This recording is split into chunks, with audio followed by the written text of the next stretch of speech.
बच्चों चलिए आज बहुत इंटरेस्टिंग आपको हम क्वेश्चन सॉल्व करना सिखाते हैं।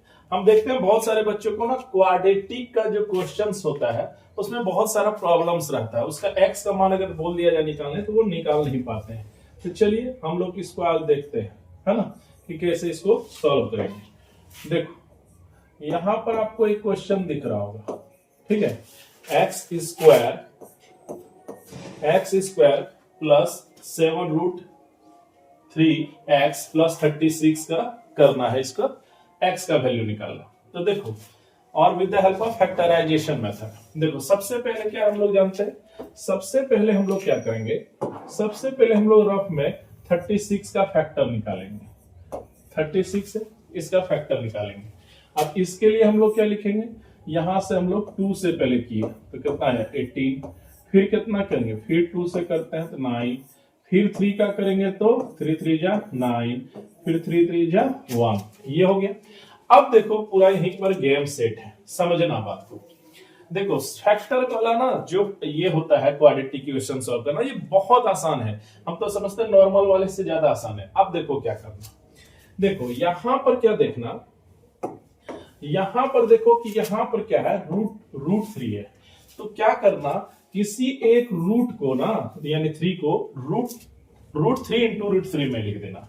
मतलब जैसे ये 36 है तो 36 को आप क्या लिखेंगे, आप लिखेंगे 2 इंटू 2 इंटू फिर क्या लिखेंगे 3, लिख दिए। अब जो ये एक 3 है इसको आप लिख देना रूट 3 इंटू रूट 3, लिख देंगे, है ना। रूट 3 इंटू रूट 3 क्या होता है 3 होता है, एक को बदल देना। अब देखो कितना आसान है। अब आपके लिए क्या कहानी है कि इन सब से मिलकर आपको बीच वाला लाना है, यानी लाना है 7√3। तो देखो क्या करना, जैसे यहां हम लोग देखते हैं बहुत इजी से, 4 2 2 जा 4 और एक क्या है 3, तो 4 और 3 कितना हो जाएगा 7 हो जाएगा।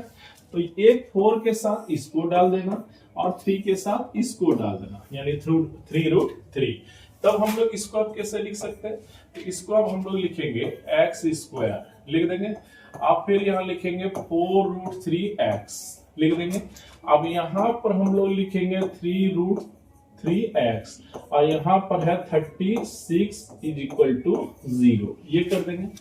अब हम लोग क्या करेंगे, फिर से देखो, अब हम लोग इन दोनों में कॉमन निकालेंगे तो कॉमन क्या निकलेगा x, तो यहां पर क्या निकला 4√3 निकला। अब यहां पर देखो, यहां पर है कितना 3√3 और यहां पर कितना है 36, तो पूरी कॉमन निकाल दो। तो यहां पर 3√3 निकाले तो यहां पर हमारा क्या बच गया x। अब देखो 3√3 हम कॉमन लिए हैं, ये वाला पार्ट हम लिए हैं, तो हमारे पास बचेगा कितना 4 और इधर बचेगा √3। तो हम लोग यहां लिख देंगे 4√3 इक्वल टू 0, ये लिखेंगे। अब देखो, अब यहां से हम लोग क्या देखते हैं कि इन दोनों में कॉमन कौन सा निकलेगा, तो ये एक ये निकलेगा, ये भी है और ये है, तो कॉमन हमारा निकलेगा x प्लस 4√3 और यहां पर हमारा निकलेगा x 3√3 इक्वल टू 0, ये इतना हो गया। अब यहां पर समझो क्या है मैथ्स। देखो एक चीज ये है और एक चीज ये है, ये दोनों मल्टीप्लाई करके कितना हो रहा है 0। तो दो चीज मल्टीप्लाई करके 0 कब बनाता है, जब कोई एक 0 हो, है ना। तो अभी तो पता नहीं है क्या 0 है, इसीलिए हम लोग लिखते हैं कि if x plus 4√3 equal to 0, तब हम लोग लिख देंगे यहां से x का वैल्यू निकलेगा -4√3। एक तो ये हो गया। अच्छा, या ये भी हो सकता है कि x प्लस 3√3 ही 0 हो जाए, कोई भी एक हो सकता है।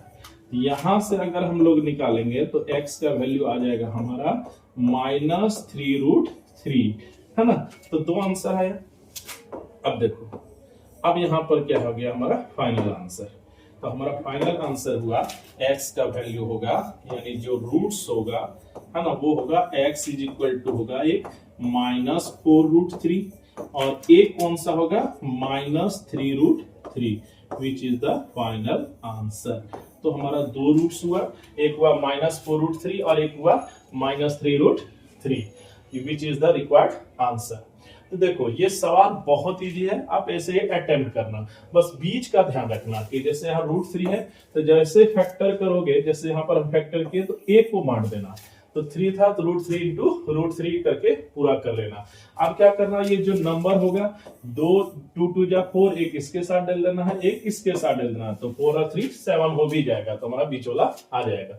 सपोज यहाँ √7 रहता है, तो √7 में भी जब आप फैक्टर इसी तरह करेंगे ना तो 7 आएगा, और उसको आपको बदल देना है √7 इंटू √7, और एक डिजिट चला जाएगा उसके साथ, दूसरा डिजिट चला जाएगा दूसरे के साथ। इस तरह से इसको सॉल्व करते हैं। उम्मीद करते हैं आपको समझ आया होगा। चलिए मिलते हैं, थैंक यू।